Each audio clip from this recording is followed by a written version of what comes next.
Voilà, bonjour à tous et à toutes. On continue notre série de prédications sur les Je suis de Jésus. On va parler de Jésus, la lumière du monde. On va se servir, utiliser ce matin l'évangile selon Jean au chapitre 8. Et c'est vrai que dans l'évangile selon Jean, il y a plusieurs je suis, il y en a 7 en fait, mais on n'utilise que 4. Pour cette série de prédications. Alors on a vu la semaine dernière, je suis le bon berger.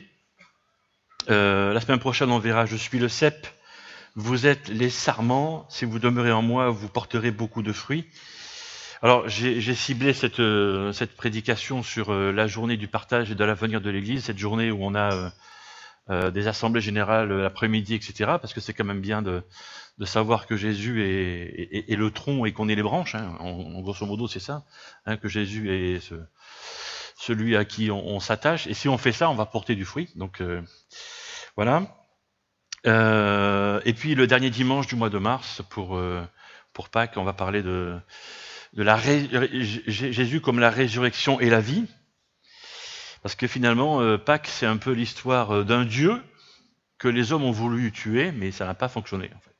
Ça n'a pas marché. Parce que ce Dieu a ressuscité. Et non seulement ça, il est revenu à la vie, mais il distribue cette vie éternelle à ceux qui veulent croire en lui. Voilà, le Pâques, c'est un peu ça, finalement, quand on résume un peu rapidement. C'est ça. Mais aujourd'hui, c'est « Je suis la lumière du monde » et dans Jean chapitre 8, verset 12, Jésus dit « Je suis la lumière du monde. Celui qui me suit ne marchera pas dans les ténèbres, il aura la lumière de la vie. » Donc si j'emprunte le même chemin que Jésus, si je paraphrase un peu ce verset, si j'emprunte le même chemin que Jésus, je ne serai plus dans l'obscurité. Voilà, j'ai dit la phrase autrement, quoi. Hein, c'est un petit peu ça. Et c'est vrai que l'obscurité peut faire peur. Il y a des gens qui ont peur de l'obscurité. Les enfants ont peur de l'obscurité. Tiens, combien d'entre vous, quand ils étaient enfants, avaient peur du noir? C'est tout? 2, 3, 4, 5. Oui, bien sûr. Ou alors, quand vous avez eu des enfants, peut-être, vous en avez en ce moment, et ils ont peur du noir, alors on leur met une veilleuse ou on laisse la porte du couloir allumée ou on met une veilleuse quelque part, etc. Voilà, pour un de mes enfants, on avait acheté un manège qui tournait, voilà, qui faisait des étoiles. Alors, on pouvait enlever la musique, heureusement. Parce que vous imaginez avant que l'enfant s'endorme, voilà. La musique, hein, j'aime bien la musique, mais il y a des limites. Mais bon, ça faisait de la lumière, et au bout d'un moment, donc voilà. Et puis la lumière était pas assez forte, on lui mettait dans son lit, donc elle s'endormait sur le... Bref. Mais voilà. Ou alors il y a des enfants qui ont peur de ce qui peut se passer dans le noir, vous savez, le monstre qui se cache dans le placard. Ou sous le lit. Hein? Il y a quelque chose de très, entre guillemets, magique. Hein? Il y a le papa ou la maman qui arrive, et puis il ferme la porte du placard, ou il regarde sous le lit, et il met quelque chose de magique là, et puis où il met de la lumière, et puis c'est fini, le monstre il n'est plus là. Bref, quand la lumière arrive, les enfants sont formidables, comme disait un certain animateur de télévision qui est décédé maintenant. La lumière change tout. Un peu de lumière suffit à changer notre obscurité. Et dans la Bible, on voit ça aussi. On le voit tout au début de la Bible, quand on ouvre les premières pages, les premiers versets. Au tout début de la création, c'est une des premières choses que Dieu fait. Il y a l'obscurité et il fait la lumière. Et il fait cette différence entre la lumière et l'obscurité. Que la lumière soit. Et tout au long de la Bible, d'ailleurs, Dieu est appelé un peu comme ça, la lumière qui vient. Hein. Et Satan est appelé le prince des ténèbres, d'ailleurs. Hein, notre ennemi est appelé comme ça. Il y a ce contraste entre Dieu et Satan, entre la lumière et les ténèbres. Et d'ailleurs, dans Acte 26, on trouve ça aussi. Jésus qui dit à l'apôtre Paul, « Je te protégerai face au peuple juif et aux autres peuples vers lesquels je vais t'envoyer. Je t'envoie pour que tu leur ouvres les yeux, pour que tu les ramènes de l'obscurité à la lumière et du pouvoir de Satan vers Dieu, à Dieu. Donc il y a cette extraction du mal vers le bien. Et on voit ce changement, ce contraste entre obscurité et lumière ici quand Jésus dit ça. Je suis la lumière du monde. Celui qui me suit ne marchera pas dans les ténèbres. Il aura la lumière de la vie. On le voit là, on le sent, on le perçoit ici. Alors, si vous avez déjà entendu cette déclaration de Jésus, si vous savez où elle se situe, vous savez peut-être qu'elle vient juste après un événement assez dramatique pour une femme. Je vois que certains sont en train de réfléchir.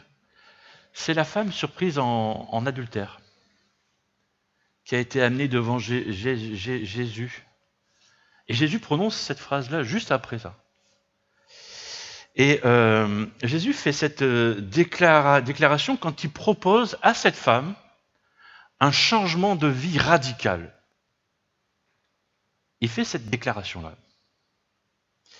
Alors pour cette prédication, je vous propose trois choses, la loi, l'amour et la lumière. Ça ressemble à un titre de film de cette série B. Mais bon. Donc la loi d'abord, la loi, c'est mon premier point, la loi de Dieu révèle notre culpabilité. La loi de Dieu montre, désigne, pointe, cible, nous met face à un miroir, si vous voulez, montre là où nous sommes fautifs. On va voir comment c'est vrai dans l'histoire de cette femme. Dans Jean chapitre 8, versets 2 à 4. Il revint de bonne heure dans la cour du temple, il c'est Jésus, et tout le peuple se pressa autour de lui, alors il s'assit et se mit à enseigner. Tout à coup, les spécialistes de la loi et les pharisiens traînèrent devant lui une femme qui avait été prise en flagrant délit d'adultère. Ils la firent avancer dans la foule et la placèrent bien en vue devant Jésus. « Maître, lui dirent-ils, cette femme a commis un adultère, elle a été prise sur le fait. » On fait la pause.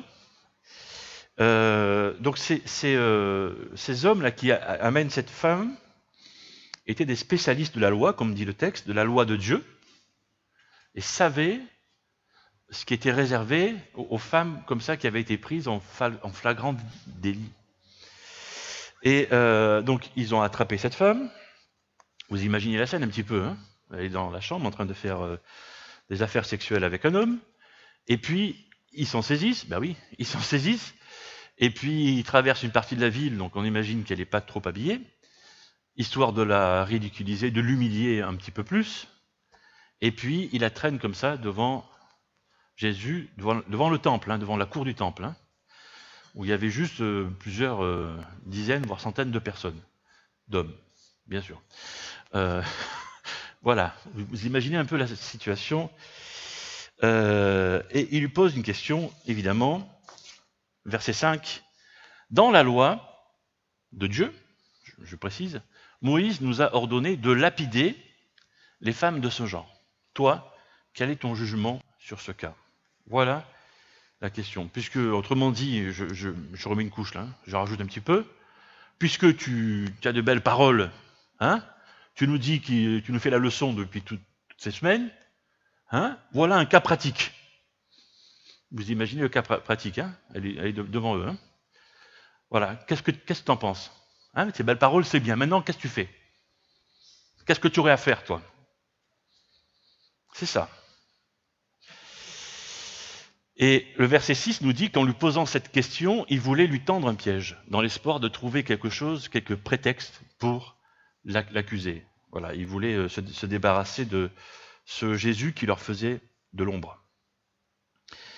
Parce que ce qu'ils disaient, ces hommes étaient vrais. Dans la loi de Dieu, que Dieu avait donnée à Moïse, il était permis de tuer une femme comme ça, à coup de pierre. Voilà. Donc, quelle allait être la réponse de Jésus? Est-ce que il allait se positionner contre la loi de Moïse et de Dieu, et donc se mettre en porte-à-faux contre Dieu, quelque part? Voilà. Ou est-ce qu'il allait lui aussi accuser cette femme, et donc se mettre en porte-à-faux contre tout ce qu'il avait dit jusqu'à maintenant, d'aller vers les pauvres, vers les indigents, vers ceux qui ont besoin qu'on s'occupe d'eux, etc., etc., etc. Bonne question. Alors, avant d'aller plus loin, je fais encore une pause dans la pause. C'est intéressant comme les gens d'aujourd'hui n'aiment pas admettre leur culpabilité. Je ne sais pas si vous sentez ça. Et c'est pour ça que je suis rentré dans ce registre depuis un certain temps, et que j'ose dire souvent, et je vous dis, et je nous dis, et j'ose dire aux gens qui sont autour de notre Église, que notre Église, on n'est pas la meilleure des églises, que les chrétiens qui fréquentent notre Église, on n'est pas les meilleurs des hommes, ni les meilleurs des chrétiens. Parce que les gens ont du mal à se reconnaître fautifs. Fautifs de quoi, après tout? C'est pour ça que dimanche passé, avec cette histoire de berger et de moutons, et quand je vous ai dit que je nous ai, parce que je m'inclus dedans, bien sûr, hein, comparé à des moutons qui se perdent, à des moutons qui sont sans défense, qui sont très têtus, même qui sentent mauvais. Voilà, ça va loin quand même. Hein, c'est pas très sympa. Et si j'utilise des images fortes comme ça, qui j'espère sont percutantes, c'est parce que la loi de Dieu révèle notre culpabilité. Ça montre ça. Et les gens d'aujourd'hui ne se sentent coupables de rien. Coupables. Pas coupables, pas besoin de Dieu. Pas coupable. Alors, coupable par rapport à quoi? On prend les 10 commandements. Je suis sûr que vous parlez avec des gens qui ne connaissent pas Dieu, ils connaissent les 10 commandements, parce qu'il y a beaucoup de sociétés, aujourd'hui, qui ont été fondées sur ces 10 lois. Tu ne voleras pas. Mais un petit truc, ça m'est arrivé. Jamais, jamais, jamais.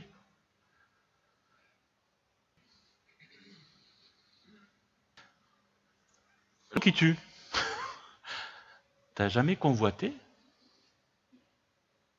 Tu convoiteras pas la femme ou le mari, hein, parce que bon, voilà, on est une place après, de l'autre. Même en pensée? Ouh, là tu vas loin. Non, mais je vais pas loin, c'est écrit dans la Bible en fait. T'as jamais convoité sa voiture ou sa maison? Ou je vois quelqu'un qui fait souvent qui fait de très bons repas, t'as jamais convoité son super four, sa super cuisinière ou son batteur pour faire les gâteaux? Je sais pas. J'en sais rien. Sérieux. C'était fondé sur la convoitise, le business, tu vois. C'est fondé là-dessus. Bien. Ça c'est posé. La loi de Dieu révèle notre culpabilité. Devant Dieu, on est tous coupables. Je travaille actuellement sur les prédications de l'année prochaine, déjà. Et on va étudier l'épître de Paul aux Éphésiens.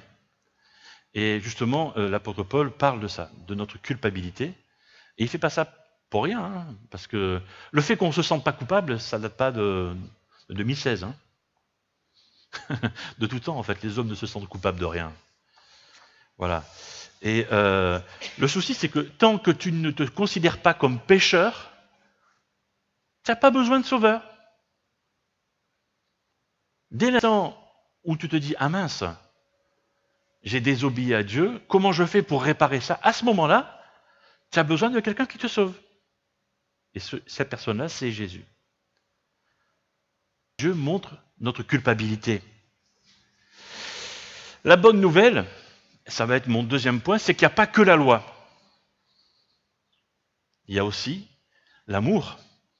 Et l'amour de Dieu montre la grâce. Alors, derrière ce mot de grâce de Dieu, on peut mettre plein de choses. On peut mettre la patience, on peut mettre l'amour aussi, on peut mettre la bonté, etc. Tout ce que l'attention que Dieu nous porte. Voilà, derrière le mot grâce, il y a un peu tout ça. Donc l'amour montre la grâce de Dieu. Et le verset 6 dit qu'en lui posant cette question, il voulait lui tendre un piège dans l'espoir de trouver quelques prétextes pour l'excuser, mais Jésus se baissa et se mit à écrire du doigt sur le sol. Alors sûrement, les hommes ont commencé à ramasser des cailloux pour exécuter la femme, un coup de pierre, et la question est posée, et on dirait que Jésus semble les ignorer. C'est étrange, quoi, c'est étrange. Le verset 7, ils insistaient, répétant leurs questions, alors il se leva, et il dit que celui d'entre vous qui n'a jamais péché jette la première pierre. Alors, je précise une chose, en grec, l'expression que celui d'entre vous qui n'a jamais péché est plus profonde que ça. C'est pas seulement qui n'a jamais péché, qui n'a jamais pensé aussi à pécher. Donc ça va plus loin que faire le péché, mais c'est la pensée même du péché. C'est pour ça que les mots de Jésus sont très forts. C'est-à-dire que Jésus leur dit, ne se concentre pas seulement sur leur comportement, leurs actes, mais aussi sur leurs pensées, sur leurs intentions, sur ce qu'ils pensent peut-être faire et qu'ils ne feront pas. Mais il va jusque-là, jusque dans leur cœur, jusque dans leur tripes, jusque dans ce qu'ils pensent peut-être faire de mal. Incroyable comme c'est facile de voir le péché chez les autres. Surtout s'ils sont là en place publique, humiliés, à moitié nus. Et combien on se prend pour des saintes nitouches. Moi, elle fait. Nickel, propre sur moi. Impeccable. Mon beau-père qui disait deux pécables. C'est ça. Voilà. Impeccable. Impeccable, ça veut dire sans péché, hein. Tu y penses.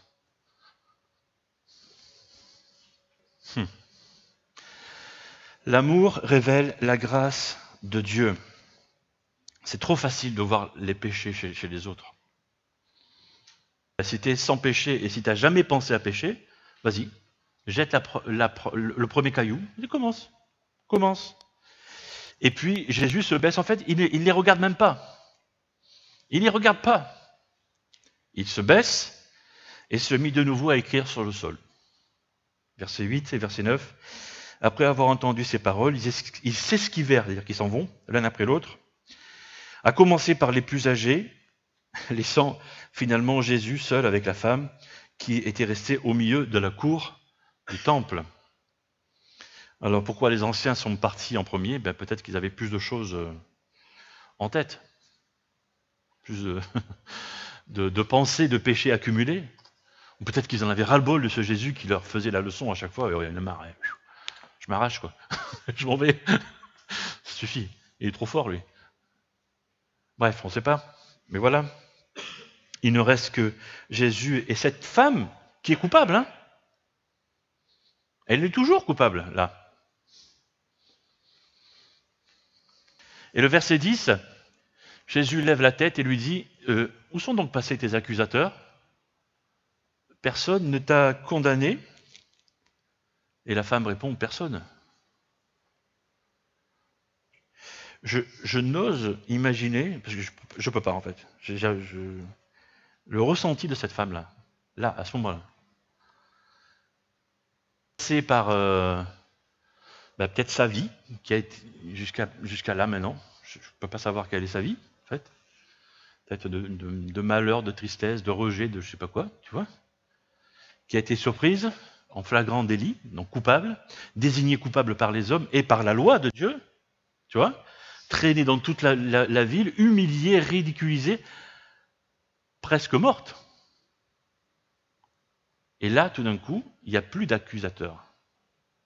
Quel est son ressenti? C'est fou. Dire Jésus. La vraie réponse, en fait, la vraie réponse est là. La vraie réponse qu'on attend, bon, vous la connaissez sûrement, mais la vraie réponse, elle va venir là. C'est là. Pour moi non plus, je ne te condamne pas. Quand tu es en Jésus-Christ, il n'y a aucune condamnation. Ça change tout. Peut-être que parmi nous, parmi ceux qui écoutent cette prédication, se trouve quelqu'un qui marche dans l'obscurité. Partie de sa vie est obscure, ou plusieurs parties sont obscures. Il y a peut-être de la honte, de la peur, et cette personne sait qu'elle est sous le coup d'un jugement, peut-être humain, mais aussi de Dieu. Et en Jésus-Christ, il n'y a plus de condamnation. Soulagement. C'est le soulagement. C'est pas ce qu'on fait ou ce qu'on a fait de mauvais qui nous définit. J'aime dire, j'aime non seulement penser, croire, mais dire que quand on vient à Jésus, c'est notre deuxième, troisième, millième chance.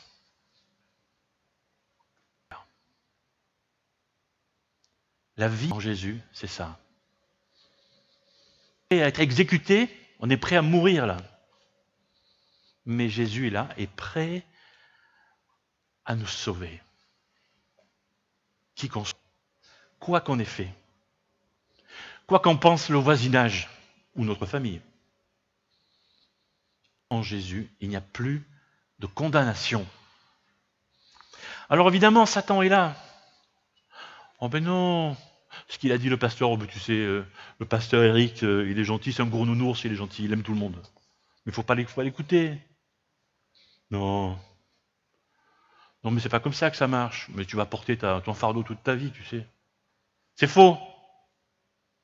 En Jésus, il n'y a plus de condamnation. Amen.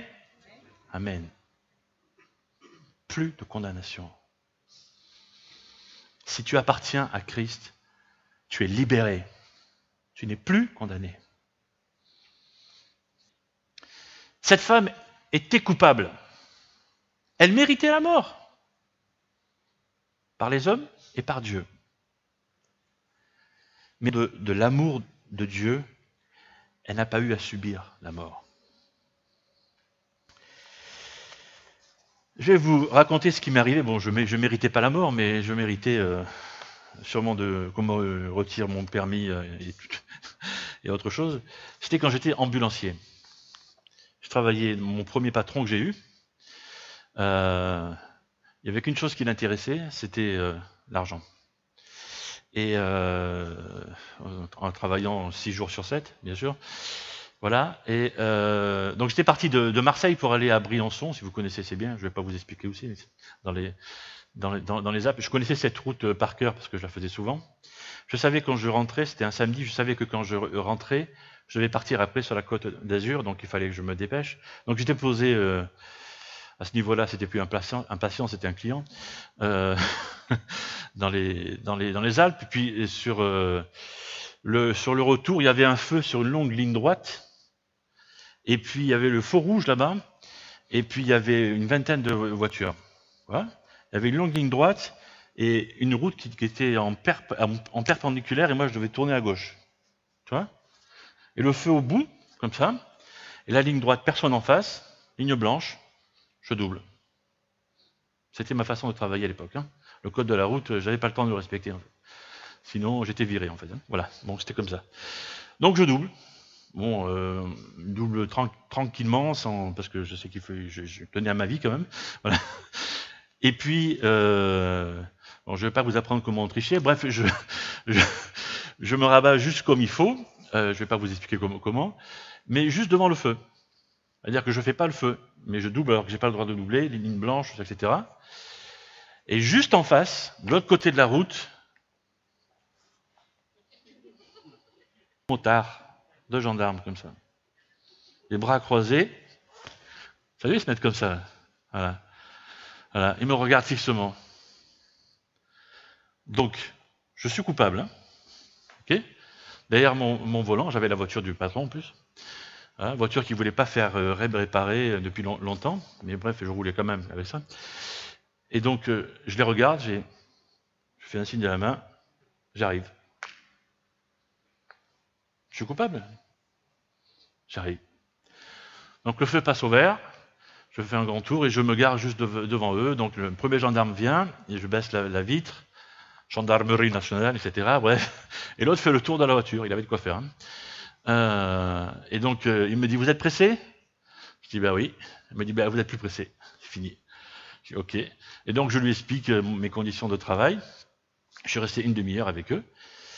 Et puis le gars, je suis tombé sur un gars hyper sympa en fait. Il a chargé la voiture au maximum. Je suis parti avec 4 PV pour la voiture, donc pour le patron. Et moi, rien du tout. Étonnant. Devant Dieu, on est scandaleusement coupable. Quand on reconnaît notre culpabilité, on est pardonné. J'aime. Mais il y a la suite de notre histoire avec cette femme coupable ici. Qu'est-ce qu'il lui dit à cette femme? Est-ce qu'il va lui dire, ok, je te pardonne, machin, et fais au mieux pour ne pas recommencer? Oh, je sais qu'il y a eu une enfance difficile. Oui, c'était une famille monoparentale, t'as pas eu de père, donc t'as cherché un père. Tous les jours, t'as cherché un autre papa, etc. Il n'a pas dit ça. Il lui dit ça au verset 11. Il lui dit, je ne te condamne pas non plus, mais désormais, ne pêche plus. Arrête. Change de vie. Fais autre chose, quoi. Arrête. Tu sais que tu es coupable. Change. Il y a un effort, il y a quelque chose à faire. C'est ce que Dieu nous propose de faire. Quand il met le doigt, quand il insiste, quand il nous montre comme ça qu'on est coupable sur quelque chose, ok, d'accord, tu es coupable là-dessus, je te pardonne, mais arrête avec ça. Change. Passe à autre chose. Un troisième point. La lumière révèle notre espoir. Je ne te condamne pas non plus, désormais ne pêche plus. Ce verset est comme un encouragement. Tu n'as pas à vivre dans l'obscurité, tu peux être autrement, tu peux avoir une vie différente. Tu peux sortir de la honte, tu peux sortir de ton mauvais comportement dans tel ou tel secteur de ta vie. Et puis vient ce verset, je suis la lumière du monde, celui qui me suit ne marchera pas dans les ténèbres, il aura la lumière de la vie. Et à ce moment-là, alors que Jésus dit « Je suis la lumière du monde », je suis persuadé, le texte ne le dit pas, mais on peut le comprendre, que Jésus devient la lumière du monde de cette femme-là, de son monde à elle, de sa vie, quoi. Et Jésus nous propose d'être la lumière de notre univers personnel, de notre monde à nous, de notre vie. Et qu'on puisse marcher dans son chemin. Et de cette manière, nos ténèbres deviennent lumière, parce que Jésus, en rentrant dans notre vie, éclaire notre chemin. Mais il y a sûrement des choses à corriger, sûrement des choses à changer. Je ne dis pas que c'est facile, hein, jamais. Loin de moi l'idée, la pensée de dire que c'est facile de faire ces changements dans nos vies. C'est pas vrai, c'est difficile. Surtout si on a l'habitude de les faire depuis un certain temps, on a l'habitude de vivre de cette manière. C'est difficile, mais dans sa grâce, justement, dans son amour, Dieu veut nous aider aussi. J'aimerais vous inviter au recueillement et à la prière. Maintenant,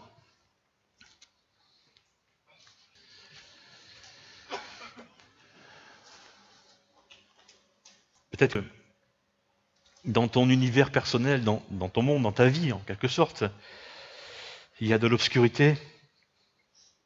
Jésus veut être ta lumière. Et sa lumière peut illuminer ton obscurité. Dieu peut pardonner tes péchés, tes désobéissances. Sa présence peut apporter la guérison peut-être à ta honte, en quelque sorte. Et tu ne seras plus le même parce que quand la lumière du monde devient la lumière de ta vie, et quand tu le suis, alors tu n'as plus à marcher dans l'obscurité. Jésus est ta lumière, veut être ta lumière. Si parce que tu veux nous guérir, tu veux guérir nos vies, tu veux guérir nos cœurs, tu veux comme nous soigner, comme un médecin, un super médecin qui connaît notre corps parfaitement, jusqu'à notre âme, et tu veux nous guérir, tu veux nous éclairer. Certains sont désespérés, manquent d'espoir. Tu veux nous donner cet espoir. Besoin de ta lumière, Seigneur. Deviens la lumière de notre vie. Nous avons besoin de ta présence, de ton amour, de ta grâce. Merci parce que tu nous parles, encore une fois. C'est vrai, tu es la lumière du monde, et tu veux être aussi la lumière de nos vies, à nous tous qui t'écoutons aujourd'hui. Tellement grand. Tu as tellement à donner. J'aimerais te prier, Seigneur, pour ceux qui sont sous la servitude de l'accusation de notre ennemi en commun. Et je te demande de les libérer de ce fardeau, de ce joug. Vraiment, Seigneur, libère-les et mets ta lumière dans leur obscurité. Et peut-être que certains ne se pardonnent pas eux-mêmes, Seigneur. Comprennent que tu pardonnes, mais ils ont du mal à se pardonner eux-mêmes. Seigneur, qui illumine les cœurs. Peut-être que d'autres sont coincés dans une espèce une désobéissance répétitive, un péché qui revient comme ça régulièrement.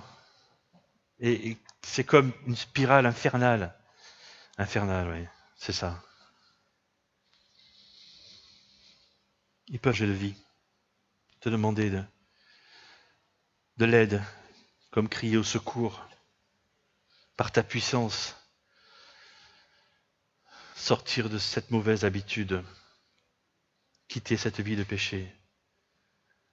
C'est comme ce rayon de soleil qui transperce leur vie aujourd'hui. Vivre dans la gloire de ta lumière. Peut-être que d'autres sont minés par un passé qui est terminé maintenant, mais qui pèse. C'est vrai, Seigneur, que tu nous pardonnes, mais on n'oublie pas, non. Et si on n'oublie pas, c'est pour se rendre compte combien tu nous aimes.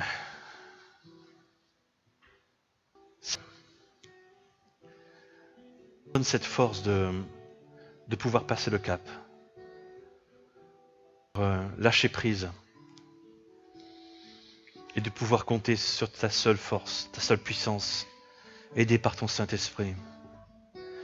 Nous voulons compter sur ta lumière qui éclaire nos obscurités. Chasse les ténèbres en nous.